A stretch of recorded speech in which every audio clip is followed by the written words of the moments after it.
Assalamualaikum warahmatullahi wabarakatuh. Innal hamdalillah hamdan katsira thayyiban mubarakan fih. Asyhadu an la ilaha illallah wahdahu la syarikalah wa asyhadu anna Muhammadan abduhu wa rasuluhu la nabiyya ba'dah. Allahumma shalli wa sallim ala Muhammadin wa ala alihi wa sahbihi ajma'in. Alhamdulillah, kita bersyukur ketika di malam Ahad, bukan malam Minggu ya Bu, malam Ahad. Minggu itu bukan bahasa kita, itu bahasa orang Yahudi dan Nasrani. Kita itu Ahad. Ketika orang ke mall, alhamdulillah kita ngaji. Ketika orang malam Ahad hura-hura, kita menuntut ilmu, insyaallah bermanfaat fid dunia wal akhirah. Kedua, kita syukuri diberikan kesempatan. Banyak di luar sana Bu yang saya kasih tahu, saya umumkan, saya ajak, saya himbau untuk ngaji setiap malam Ahad di sini, nggak datang-datang juga. Karena apa Bu? Tidak ada hidayah, tidak ada kemauan. Betul ya? Itulah. Jadi kita syukuri hidayah itu. Kalau orang bilang mahal, saya tidak setuju. Hidayah itu tak ternilai. Betul ya Bu? Ibu tahu nuntut ilmu ini, nuntut ilmu Al-Quran seperti ini. Sekarang di tempat ini Bu, ada miliaran malaikat Bu, mendoakan kita. Malaikat itu paling senang melihat ada kajian Quran. Karena malaikat juga beriman kepada Al-Quran. Dia yang menurunkan dan beriman kepada Al-Quran yang dia turunkan.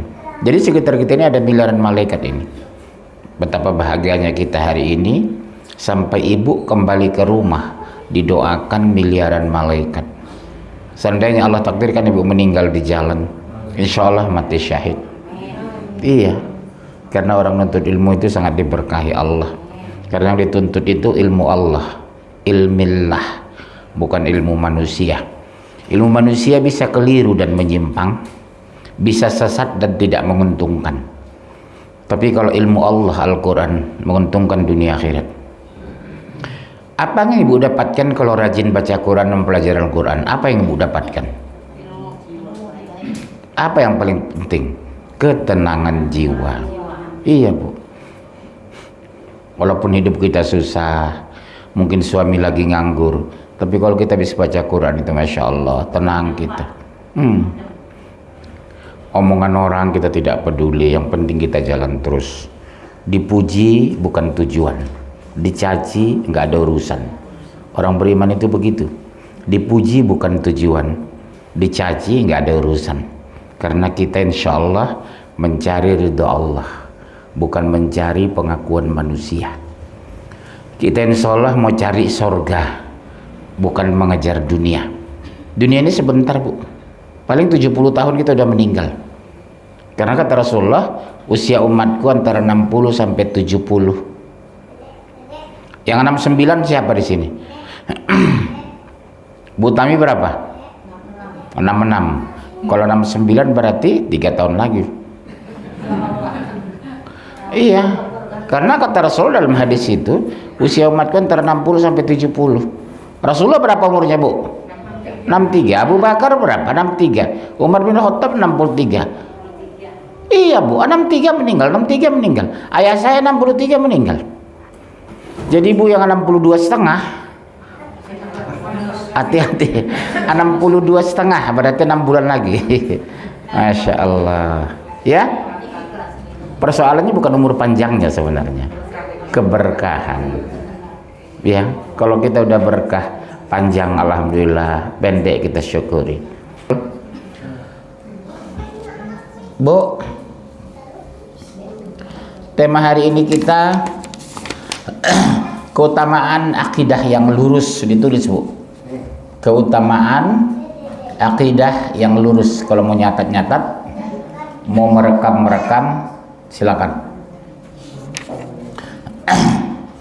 Keutamaan akidah yang lurus. Keutamaan orang-orang yang bertauhid kepada Allah. 1. Keutamaan orang-orang yang bertauhid kepada Allah, akan dihapus dosa-dosanya, Masya Allah. Baik yang sedang, telah, dan akan. Ibu kira-kira banyak nggak punya dosa? Menurut ibu hari ini berapa dosa? Ibu bisa hitung nggak? Sama suami, sama anak, sama tetangga, kepada Allah. Coba dievaluasi setiap mau tidur, Bu. Kepada suami berapa dosa, kepada anak berapa? Kepada anak biasanya membentak anak tanpa alasan, memahari anak berlebihan. Kepada suami apa? Mencurigai suami. Ya. Kita evaluasi setiap sore atau mau tidur. Ya Allah, dosaku sekian hari ini. Mudah-mudahan besok tidak seperti ini. Jadi ada koreksi dan evaluasi dari setiap aktivitas kita setiap hari. Kapan yang enak mengevaluasi itu? Mau tidur. Kadang menangis kita, Bu. Dosaku hari ini banyak ya Allah. Sholat terlambat. Ada uang tidak sedekah. Ada makanan di rumah belum tentu diberikan sama tetangga. Kadang orang penuh, saya lihat kulkasnya, Bu. Namun berbagi tidak. Penuh kulkas. Tapi berbagi tidak. Pelit. Dinikmati sendiri, dihabiskan sendiri. Sering saya pergoki gitu. Terbuka kulkasnya gitu, subhanallah, kulkas penuh. Tapi belum tentu berbagi. Ada tamu jam makan, belum tentu kasih makan. Bu, buat ibu peringatan ibu-ibu. Jangan biasakan tamu pulang dari rumah kita lapar, dosa besar kita. Saya itulah kebiasaan almarhum ibu saya dulu.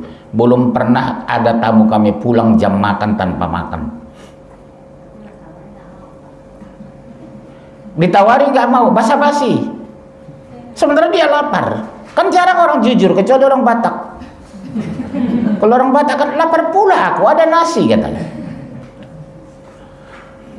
Iya, orang Batak itu jujur, kalau lapar ya lapar dia bilang.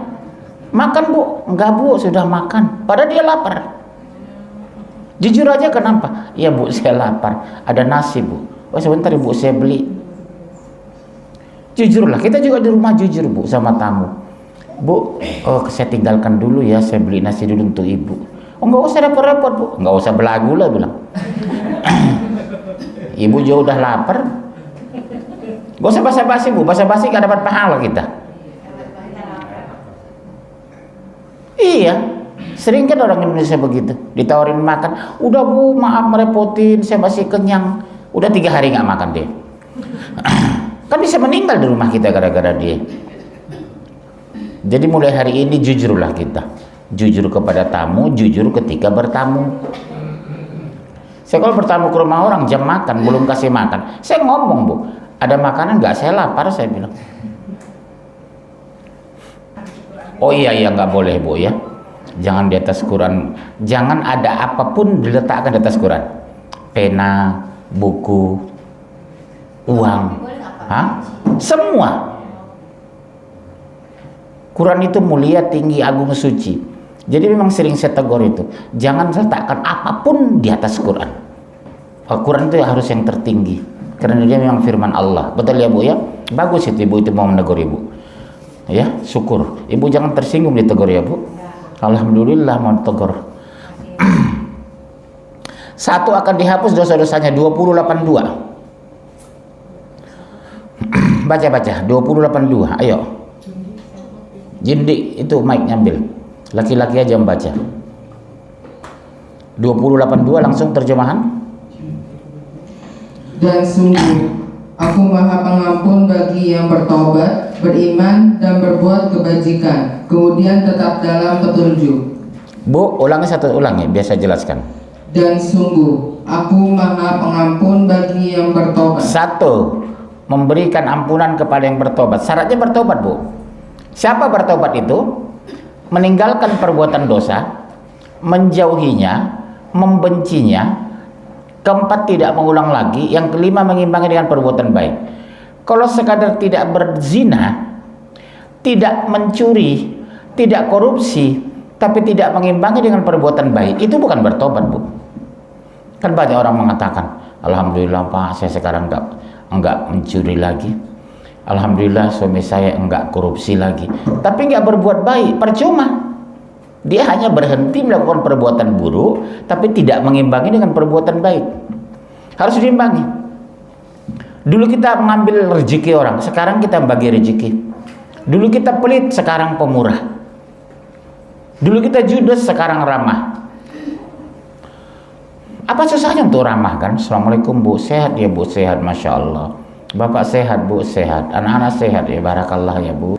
Menjauhi, membenci, iya menjauhi, membenci, kemudian mengimbangi dengan perbuatan baik. Itulah orang-orang bertobat itu. Ibu dulu maaf, suka ngambil hak orang, sekarang senang berbagi kepada orang. Dulu ibu mungkin hijabnya kurang syar'i, sekarang benahi hijab itu. Dulu kan hijab diikat di leher kayak orang bunuh diri. Di sini kan? Iya kan begitu dulu, tahun 70-an 80-an.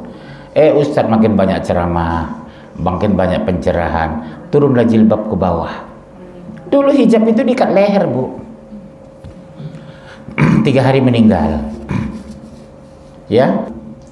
Dan sungguh aku maha pengampun bagi yang bertobat. 1, yang bertobat loh, bukan sekadar berhenti melakukan dosa ya. Terus beriman dan berbuat kebajikan. Kebajikan itu apa? Tahu apa kebajikan beda dengan kebaikan? Apa beda kebaikan dengan kebajikan?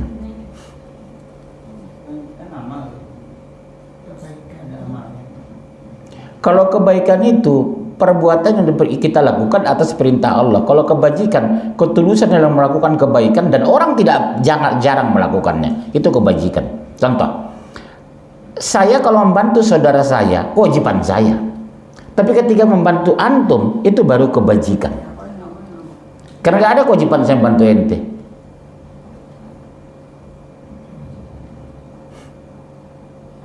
Kalau kebaikan itu yang wajib. Berbuat baik sama saudara, berbuat baik sama orang tua, berbuat baik sama mertua. Tapi kalau kebajikan, berbuat baik kepada orang tidak menjadi kewajibannya. Itulah kebajikan. Dan sedikit orang bisa melakukan itu. Selalu mengatakan, bukan saudara gue kok, ngapain gue sedekah sama dia? Bukan saudara gue kok, ngapain harus baik sama dia? Padahal justru pahalanya di sana terbesar. Yang paling hebat pahalanya apa? Berbuat baik kepada orang yang pernah mengkhianati kita, itu luar biasa pahalanya. Berbuat baik kepada orang yang jahat sama kita, mengimbangi kejahatan dengan kebaikan, dia akan menjadi sahabat terbaik kita. Pasti malu sendiri dia. Jahat sama kita, tapi kita umbar kebaikan. Mengkhianati kita, tapi makanan kita berbagi. Dia kaget. Padahal aku mengkhianati berapa kali, menjelek-jelekkan dia di depan orang lain. Tapi setiap pulang dari kampung, makanan tetap diantar ke rumah. Itu luar biasa Bu, ikhlasnya Ibu kalau bisa begitu. Yang ada apa? Dendam, betul ya? Iya. Orang yang pernah dendam sama kita, tapi selalu kita berbuat baik, itu baru namanya kebajikan. Ya, terus? Kemudian tetap dalam petunjuk. Coba lihat, tetap dalam petunjuk. Artinya apa? Istiqomah dalam kebaikan itu. Karena banyak orang baik, tapi umur 40 udah masa bodoh dia. Banyak orang ngaji waktu muda, sudah tua nggak pernah ke masjid. Atau sebaiknya, waktu muda dia rajin, waktu muda jarang ke masjid, sudah tua dia ke masjid. Mulia mana Bu? Anak muda yang rajin ke masjid atau orang tua rajin ke masjid? Anak muda. Wah, saya salut sama beliau, nggak tinggal Pak sholat ke masjid. Umur berapa? 79. Lah iyalah, 3 hari lagi meninggal. Iya. Pak Dedi rajin banget ke masjid. Lah iyalah, orang berapa hari lagi dia? Misalnya. Tapi kalau umur 28, 19 tahun, subuh jam 4 sudah berangkat ke masjid, itu baru kita salut. Umur 18 tahun, tapi nggak tinggal baca Quran, nggak tinggal ke masjid, nggak tinggal ngaji. Ya Bu, sama dengan Ibu, nggak istimewa kok Ibu ngaji ini, karena udah usia kita mengharuskan. Ibu rata-rata mungkin 50 ini ya, 50 ke atas mungkin. Cuma inilah nggak 50 satu orang. Iya, Masya Allah. Iya, surat 448. Baca 448.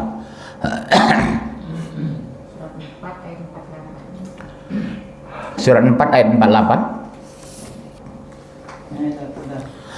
Iya. Sesungguhnya Allah tidak akan mengampuni dosa karena mempersekutukannya syirik, dan Dia mengampuni apa dosa yang selain syirik itu bagi siapa yang Dia kehendaki. Dengar Bu, hati-hatilah ucapan Bu. Syirik itu bisa perbuatan, bisa syirik hati, kolbi, bisa syirik ucapan, perbuatan kolbi. Iya. Hati-hati Bu. Contohnya, oh ini mau meninggal kakek ini Pak. Kenapa? Itu burung gagak bunyi di atas genteng. Kok, kok, kok, kok, kok, kok. Ini kakek mau meninggal ini, Bojonegoro. Meninggal beneran kakeknya. Syirik kita. Gak ada urusan burung gagak dengan kematian kakek. Kematian sudah takdir. Itu contoh-contoh syirik orang Indonesia. Kemudian, tangan saya gatal terus Pak, mau dapat rezeki nih dari Jokowi gitu. Iya, ada urusan tangan gatal dapat rezeki. Itu ditinggalkan Bu kalau kita sudah bertauhid. Jangan percaya gitu-gituan itu. Gatal padahal karena kurapan.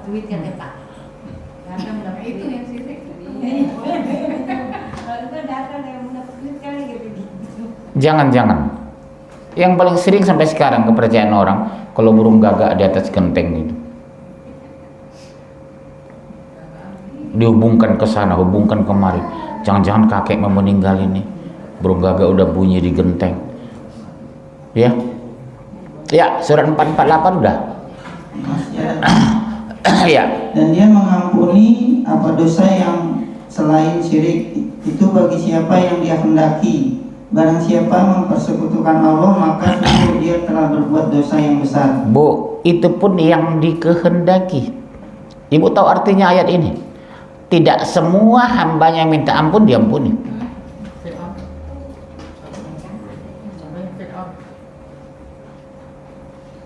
Tidak semua Bu orang yang minta ampun diampuni.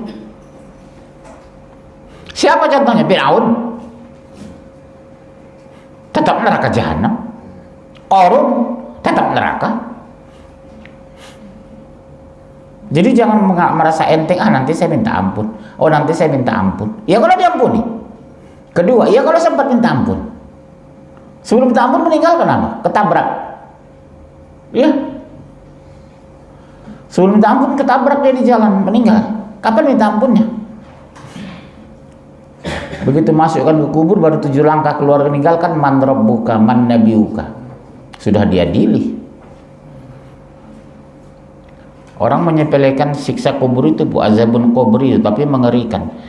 Ibu supaya tahu mengerikan, tahu Bu caranya. Kalau ibu punya kuda, bawa kuda ke atas kuburan, melengking kabur itu. Karena satu-satunya yang diberikan Allah mendengar siksa kubur itu hanya kuda. Kalau ibu berdiri setahun di atas kuburan juga nggak dengar itu.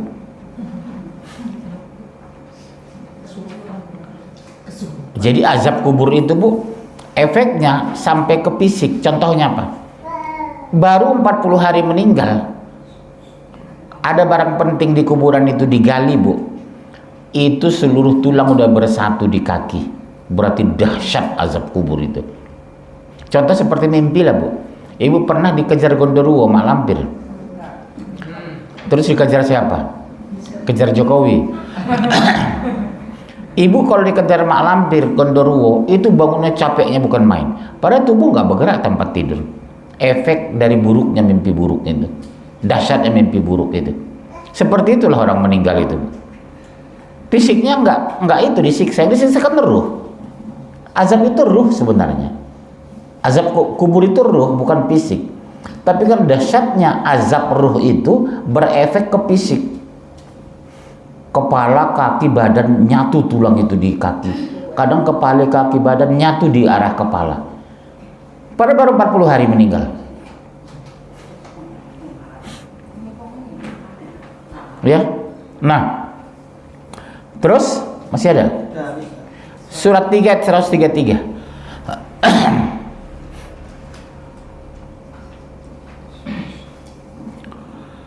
Tiga 133 lah. Ya. Dan bersegeralah kamu mencari ampunan dari Rabbmu dan mendapat surga yang luasnya seluas langit dan bumi, yang disediakan bagi orang-orang yang bertakwa. Bu, seluas apa bu? Langit dan bumi. Langit berapa lapis bu? 7. Bumi berapa lapis? 7. Hanya Allah yang tahu berapa luas langit dan antara satu lapisan ke lapisan berikutnya berapa kilometer, wallahu a'lam bu. Segitulah luas surga itu. Tahu nggak penghuni surga itu? Satu penghuni surga didampingi 70.000 dayang-dayang. Berarti satu coupling surga itu kita bayangkan sebesar apa? Itu aja logika. Makanya rugilah orang nggak masuk surga. Siapa itu? Kafir dan munafik.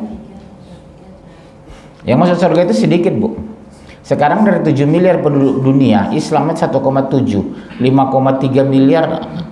Kalau mereka tidak masuk Islam dipastikan neraka jahanam. Cuma 1,7 yang Islam di muka bumi sekarang ini dari 7 miliar. Jadi kita beruntung dan bersyukur. Ya, kita beruntung dan bersyukur. Ya. Kedua, orang-orang bertauhid kepada Allah akan mendapat petunjuk yang sempurna. 682. Catat dulu ayatnya. 682. Surah 1 6 sampai 7. Surat 4 ayat 69. Saya ulangi. Poin kedua akan mendapat petunjuk yang sempurna. Surat 682. Surat 1 ayat 6 sampai 7. Surat 4 ayat 69. Silakan 682.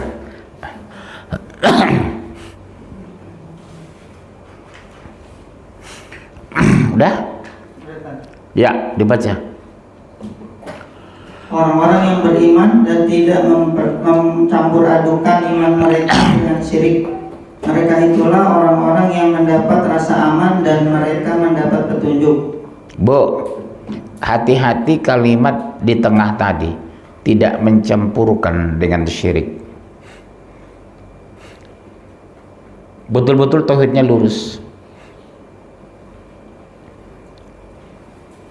Dan penyakit orang Indonesia di syirik inilah sampai sekarang susah dibersihkan.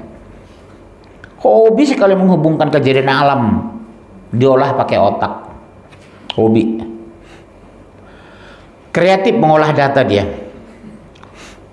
Data syirik. Terus 469.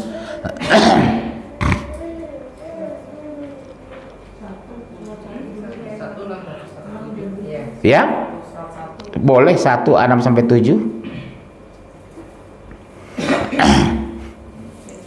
Tunjukilah kami jalan yang lurus, yaitu jalan orang-orang yang telah engkau beri nikmat kepadanya, bukan jalan mereka yang dimurkai dan bukan pula jalan mereka yang sesat. Waladdallin, bukan jalan yang sesat. Siapa mereka di sini? Yahudi dan Nasrani.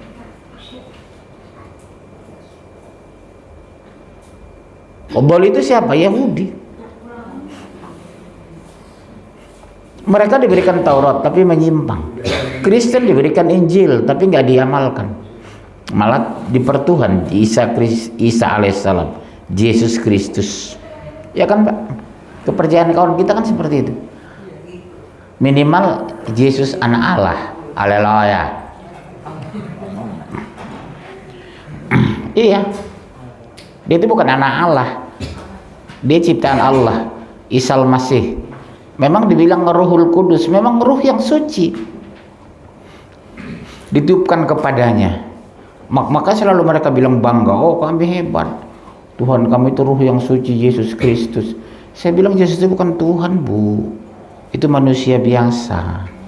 Hanya ditiupkan Allah langsung ruh kepadanya.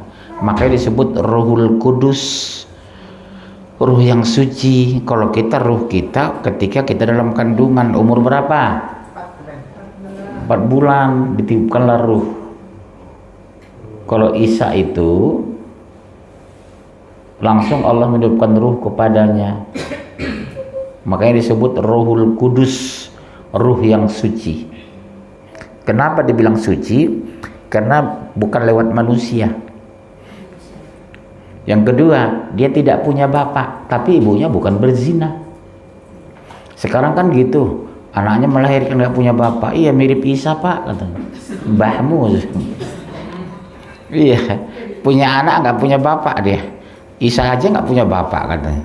Kan kurang ajar itu. Ya terus 469. Dan barang siapa menaati Allah dan Rasul Muhammad, maka mereka itu akan bersama-sama dengan orang yang diberi nikmat oleh Allah, yaitu para nabi, para pencinta kebenaran, orang-orang yang mati syahid, dan orang yang saleh. Mereka itulah teman yang sebaik-baiknya. Apa maksudnya, Bu? Satu coupling kita dengan Nabi. Oh, nikmatnya ya, Bu ya. Kita ketemu dengan ibu yang 5 tahun nggak ketemu, ya Allah senangnya kita. Ini ketemu dengan Rasul, satu coupling dengan Rasul, dengan orang-orang soleh, dengan para nabi-nabi yang lain.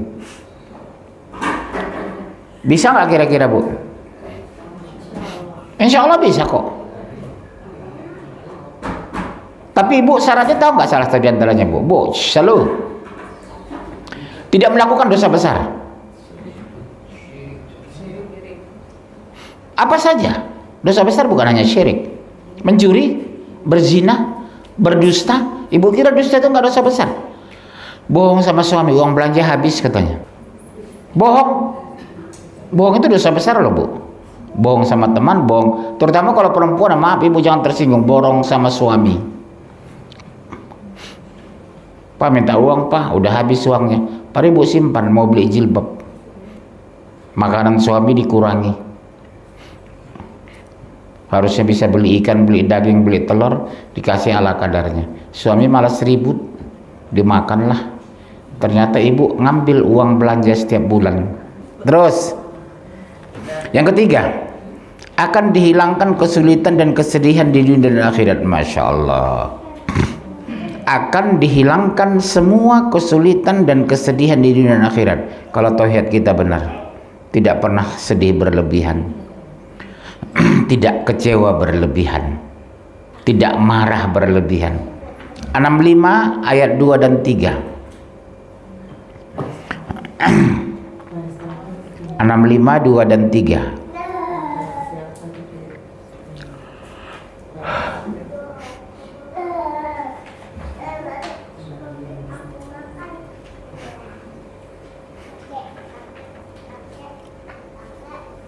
Udah? Ya.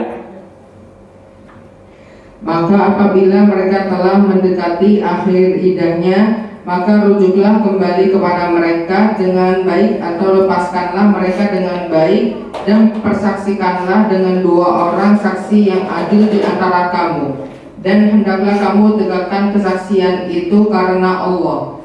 Demikianlah pengajaran itu diberikan bagi orang yang beriman kepada Allah dan hari akhirat. Barang siapa bertakwa kepada Allah, niscaya dia akan membukakan jalan keluar baginya. Jadi orang beriman itu, Bu, jadi saksi tapi jujur dan adil, walaupun terhadap dirinya sendiri. Bicara jujur walaupun merugikan kita. Ini yang berat. Jarang kan berani kita ngomong jujur kalau merugikan kita. Selalu kita sembunyikan. Karena kalau kita ngomong jujur, saya yang rugi gitu loh. Dalam Islam itu tidak, justru itulah yang utama. Bicara jujur walaupun merugikan pribadi. Poin selanjutnya, hah? Oh iya. Dan dia memberinya rezeki dari arah yang tidak disangka-sangkanya. Dan barang siapa bertawakal kepada Allah, niscaya Allah akan mencukupkan keperluannya. Sesungguhnya Allah melaksanakan urusannya. Sungguh Allah telah mengadakan ketentuan bagi setiap sesuatu. Garis bawah ibu, barang siapa yang bertawakal kepada Allah, Allah akan mencukupkan kebutuhannya. Kalau ibu merasa kurang terus, berarti ada masalah dengan ibu. Anak mau bayar kuliah, uang nggak punya. Suami sakit-sakitan, tidak sembuh-sembuh. Ibu diomongin tetangga terus, ada masalah berarti. Karena itu tadi, kalau orang beriman dan bertakwa kepada Allah, pasti diberikan jalan keluar ketika dapat masalah. Minimal kalau kita ngutang uang, ada yang mau ngasih. Ini enggak, udah capek ngutang sama teman akrab, sama saudara, sama kawan, tak ada yang ngasih. Padahal dia mampu. Pekerjaan paling enak ngutang, Bu. Pekerjaan yang paling sulit bayar utang. Ya, Bu ya. Paling susah bayar utang itu. Rugi rasanya bayar utang itu. Padahal kadang kita udah punya uang. Padahal wajib kita bayar, Pak Subur. Tapi ngutang lembutnya Masya Allah. Jadi kalau ke rumah saya ada salamnya lembut, mau ngutang itu. Assalamualaikum, mau ngutang ini saya pikir. Tapi kalau Assalamualaikum, wah itu tegas.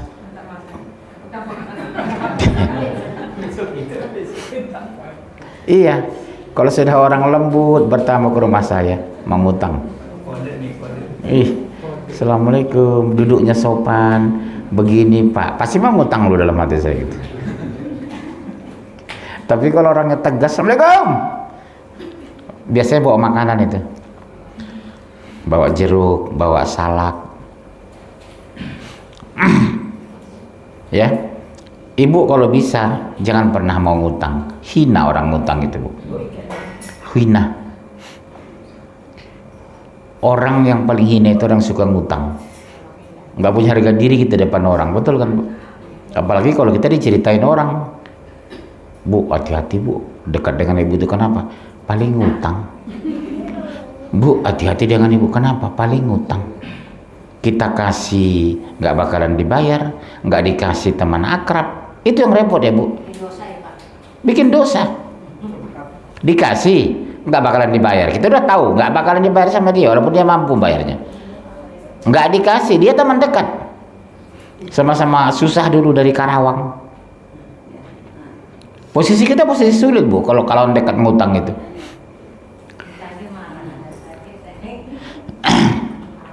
Bukan marah Bu, nomor HP-nya dihapus, ganti nomor dia.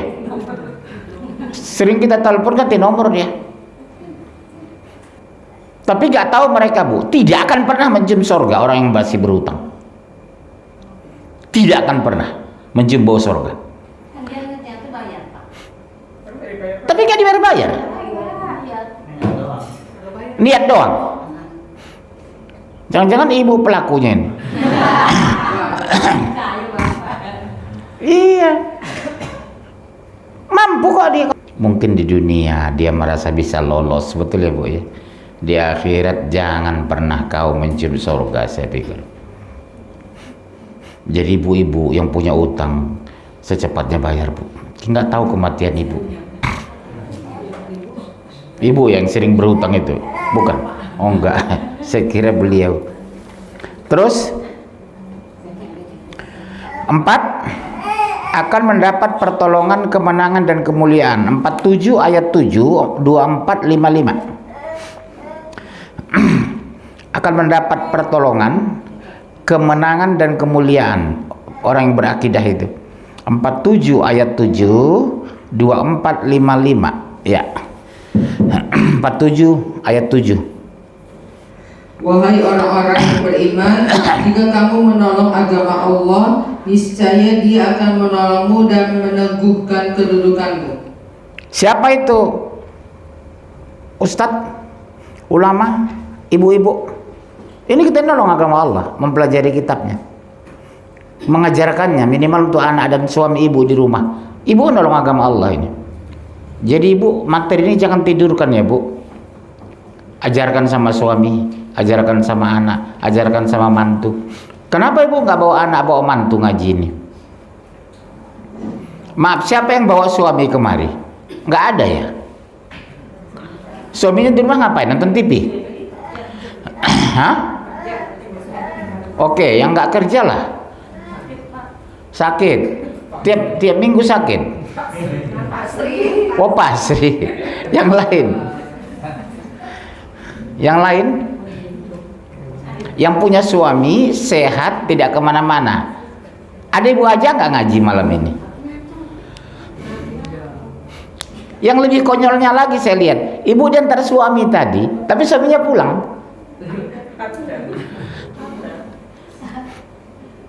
Bilang jangan pak, ambil kunci kontak motor itu, simpan. Nggak mungkin berdiri dia di luar. Apa susahnya duduk untuk ngaji? Tapi itulah laki-laki paling malas ngaji. Di masjid juga gitu bu, kan ada pengajian di masjid. Sholatnya sekian sab, begitu pengajian tinggal 26 orang itu, bawa bapak itu pulang, di rumah nonton TV. Masjid kita kan pengajian rutin kan. Saya hitung itu 26, 30, 26, 37 setengah. Kok bisa setengah? Setengah pengajian pulang dia. Masjid kami seperti itu. Pada sholatnya 4 saf. Satu saf berapa? Berapa satu saf? 20-an ada ya. Berarti 80. Yang ngaji cuma 25. Di rumah ngapain? Nonton TV. Ngopi, ngobrol sama tetangga. Membahas Jokowi. Ya, terus 24:55. Allah telah menjanjikan kepada orang-orang di antara kamu yang beriman dan yang mengerjakan kebajikan bahwa Dia sungguh akan menjadikan mereka berkuasa di bumi sebagaimana Dia telah menjadikan orang-orang sebelum mereka berkuasa, dan sungguh Dia akan meneguhkan bagi mereka dengan agama yang telah Dia ridhoi, dan Dia benar-benar mengubah keadaan mereka setelah berada dalam ketakutan menjadi aman sentosa. Mereka tetap menyembahku dan tidak menyekutukanku dengan sesuatu apapun. Tetapi barang siapa tetap kafir setelah janji itu, maka mereka itulah orang-orang yang fasik. Pertanyaan saya, menurut ibu Indonesia ini negara diberkahi enggak? Indikatornya?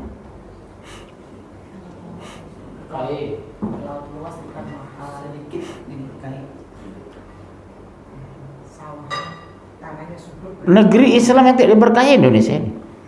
Dari mana? Laut luas ikan mahal, tanah subur beras mahal.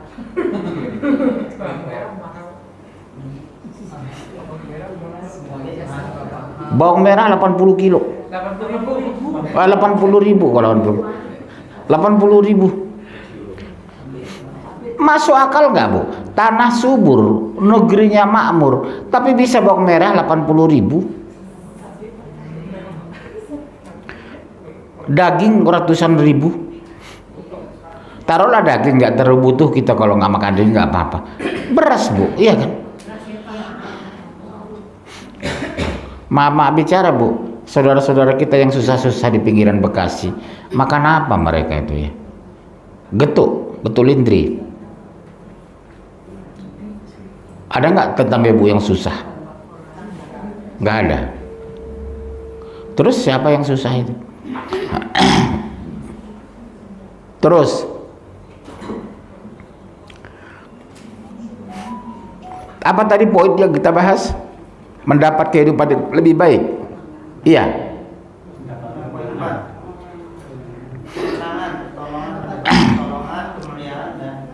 Ya coba lihat, pertolongan, kemuliaan dan kemenangan. Sekarang kita kalah terus. Jujur, kira-kira yang menguasai republik ini orang beriman atau tidak? Kira-kira pemimpin Indonesia ini mulai dari ketua RT sampai presiden orang-orang beriman enggak? Kan ini jadi masalah sekarang. Mulai ketua RT sampai presiden, kira-kira orang-orang beriman dan beramal soleh enggak bu? Republik hari ini, Indonesia hari ini. Beda dengan Malaysia, Bu.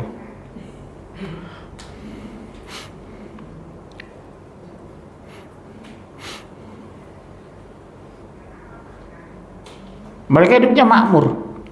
Pendapatan per kapita tinggi. Hampir semua rumah punya mobil di Malaysia itu. Apalagi Brunei, nggak usah ditanya.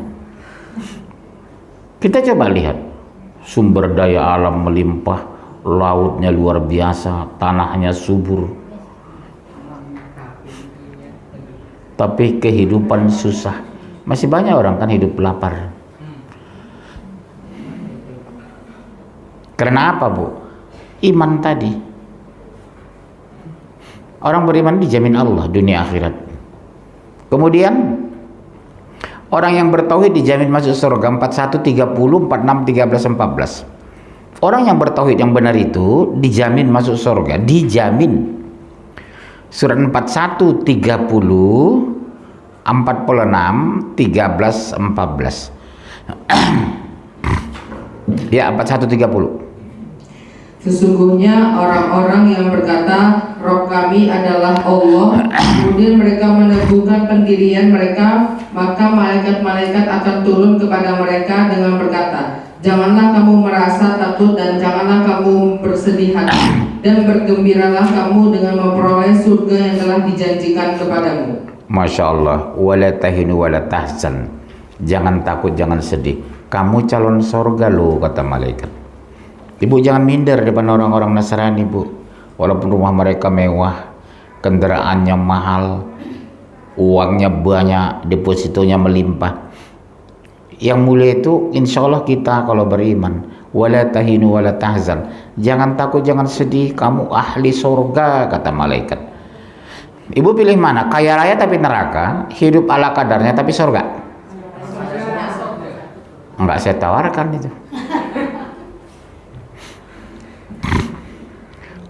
Iya, Bu. Hidupnya miskin melarat tapi taat.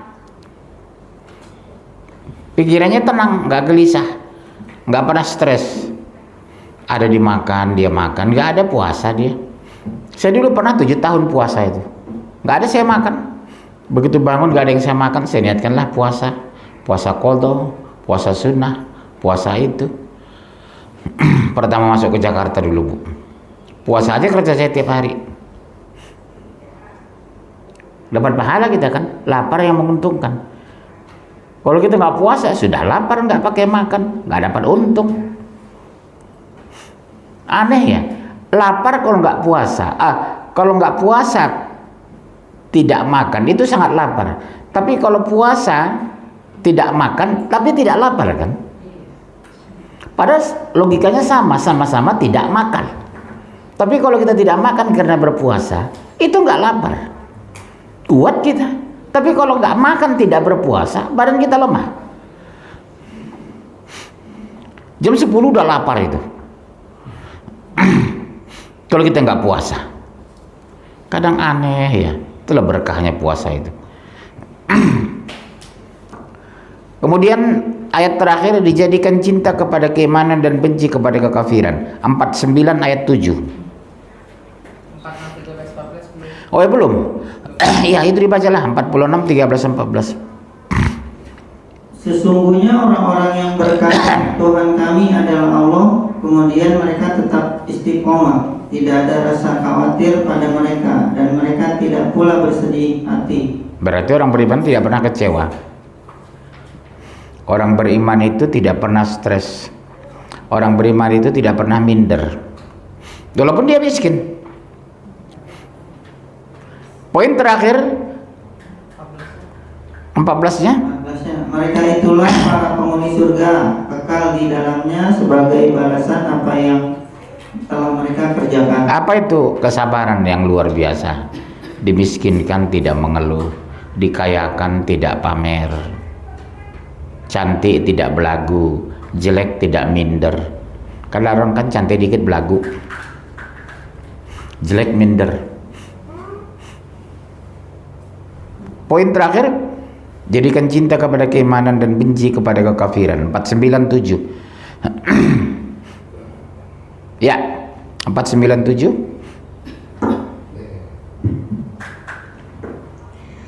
Dan ketahuilah bahwa di tengah-tengah kamu ada Rasulullah. Kemudian dia menuruti kemauan kamu dalam banyak hal. Pasti kamu akan mendapatkan kesusahan. Tetapi Allah menjadikan kamu cinta pada keimanan dan menjadikan iman itu indah di dalam hatimu, serta menjadikan kamu benci kepada kekafiran, kefasikan, dan kedurhakaan. Mereka itulah orang-orang yang mengikuti jalan yang lurus. Ibu tahu nggak zaman Rasulullah itu hidup mereka miskin dan susah loh. Generasi sahabat itu sudah miskin, susah, masih disuruh perang. Perang Badar, perang Uhud, perang Khandaq, perang Khaybar. Udah miskin, susah, masih suruh perang. Tapi mereka ikhlas. Meninggal mati syahid, hidup mulia atau mati syahid. Hanya itu bahasa mereka. Hidup mulia atau mati syahid. Jadi kesimpulannya Bu, orang beriman itu tunduk, pasrah, dekat kepada Allah, kondisi apapun. Apakah dia dimiskinkan atau dikayakan, dia tidak pernah lari dari kebenaran. Sama dengan ibu, istiqomah ngaji terus walaupun mungkin kesibukan luar biasa. Di saat malam Ahad orang ke mall, ibu tetap konsisten istiqomah ngaji. Insya Allah. Oke, session tanya jawab, one woman one question. Satu orang untuk pertanyaan, lebih dari satu dikenakan tarif tarif premium. Ya silakan. Orang bertanya itu cerdas, orang diam blow on. Udah mau pulang dek. Iya, kita doakanlah beliau, mudah-mudahan kembali ke jalan yang benar. Ya silakan Bu. Siapa yang mau nanya? Siapa tadi mau nanya itu?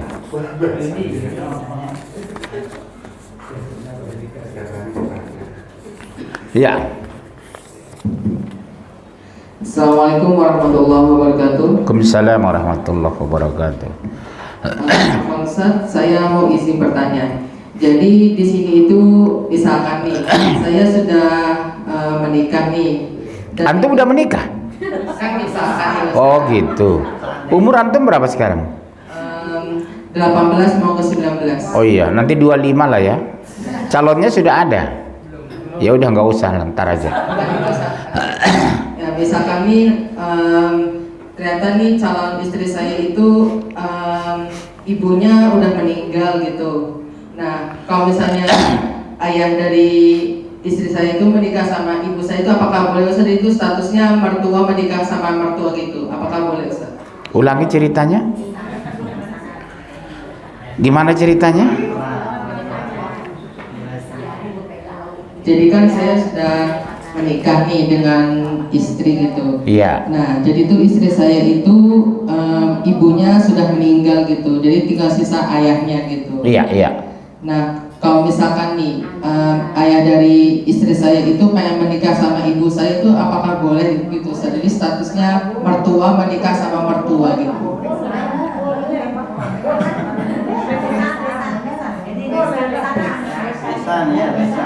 Misalnya gitu Ustaz.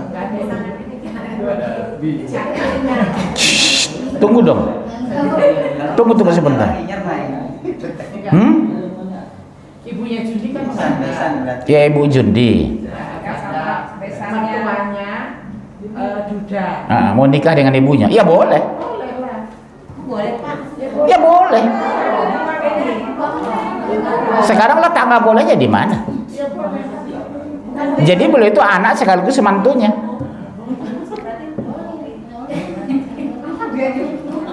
Itu kan orang lain, ibunya Jundi kan. Kenapa nggak boleh? Kecuali ibu Jundi itu adiknya. Jadi anak mereka nikah, mereka adik kakak seperti orang Batak kan biasa. Namanya buru tulang. Buru tulang itu anak saudara dari saudara laki-laki perempuan saya. Namanya buru tulang Bu. Iya, beda, turun ranjang beda Bu. Turun ranjang beda. Dengan besan ini, bukan dengan turun ranjang. Bisa boleh. Oke, ada lagi? Ayo, yang bertanya silakan. Iya. Assalamualaikum Pak Ustaz. Waalaikumsalam. Ya, ini yang lagi baru-baru viral ya Pak Ustaz ya, untuk ada salah satu ustadz ya yang bukan mengharamkan sih, dia bilang musik itu ada sejarahnya, ada riwayatnya gitu, jadi nggak haram gitu. Tapi kalau saya baca 4 mazhab itu, Hambali, Hanafi itu menyatakan haram. Iya. Nah itu dengan penjelasan ustadz yang detail, dia punya ilmu yang mumpuni gitu. Saya jawab. Jadi bingung. Semua ulama mazhab mengharamkan musik dan alat musik. Semua ulama mazhab. Hanafi, Hambali, Maliki, Imam Syafi'i. Ibu dengar ya. Kalau lagu syairnya yang mendekatkan diri kepada Allah, ulama masih banyak membolehkan. Contoh, bila Yurail datang memanggil, jasad terbujur di pembaringan. Itu kan peringatan buat kita. Gak mungkin orang nyanyi itu ketawa-ketawa. Orang gila itu. Iya. Tapi jangan pakai musik. Makanya awalnya lagu itu gak pakai musik sebenarnya, Bu. Belakangan dicampur musik. Itu awalnya lagu itu diciptakan tidak pakai musik itu, dan renungan buat kita, betul? Muncullah lagu-lagu cengengesan sekarang. Jauh, jauhlah dari Allah. Ada lagi? Assalamualaikum warahmatullahi wabarakatuh. Waalaikumsalam. Ini Pak, kita yang suka berzikir itu dengan tasbih. Tasbih itu kan yang biasa kita tahu tuh untuk Buddha ya. Boleh nggak untuk Islam pakai tasbih? Nggak dianjurkan. Ini kan ada ruas tangan. Ya maksudnya boleh tapi boleh. Saya tidak pernah mengatakan ulama membolehkan, karena ulama itu berzikir pakai tangan, jari. Subhanallah, Subhanallah, subhanallah, subhanallah, 30 kali 2, 33, selesai. Tambah 3 kan 33 pas, betul? Karena itu tinggal di dunia. Kalau jari diminta bertanggungjawaban nanti, Bu. Tanganku lah dulu berzikir, kakiku dulu melangkah ke masjid, mulutku yang ngomong dulu, jariku yang menggerakkan tasbih. Besok di padang mahsyar ngomong, Bu, itu masalahnya. Sementara kalau Ibu pakai tasbih tinggal di dunia, jatuh di Garut. Makanya saya tidak anjurkan ibu pakai tasbih itu, pakai tangan aja langsung. Subhanallah, subhanallah, subhanallah, subhanallah, subhanallah, subhanallah. 3 kayak 5, 15 kayak 2, 30, tambah 3 pas 33.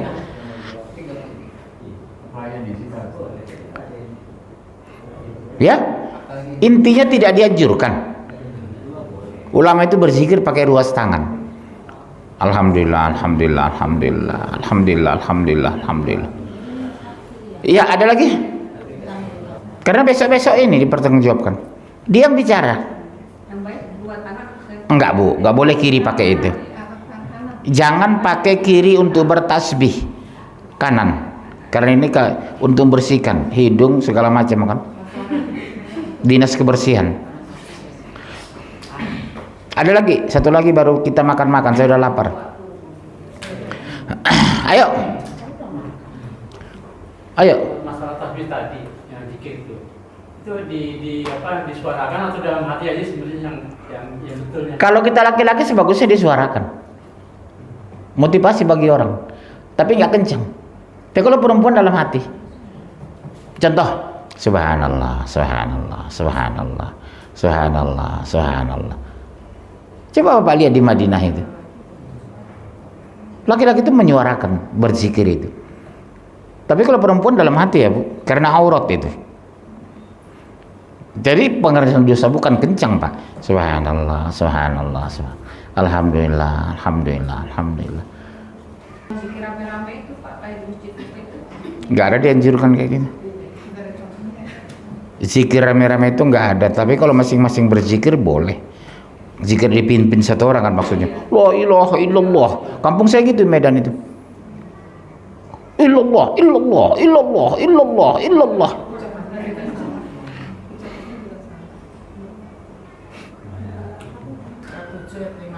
Ya 755. Angkat baca, ayo cepat. 755. Mau pulang apa tutup Quran semua? 755.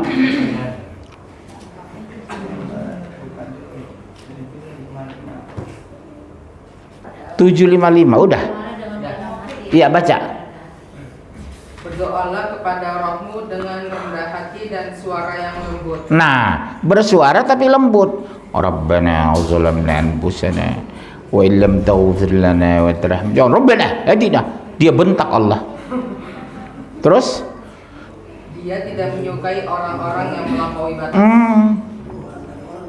Bagi laki-laki, perempuan dalam hati. Terus ada lagi pertanyaan. 205 ayat 7. Langsung.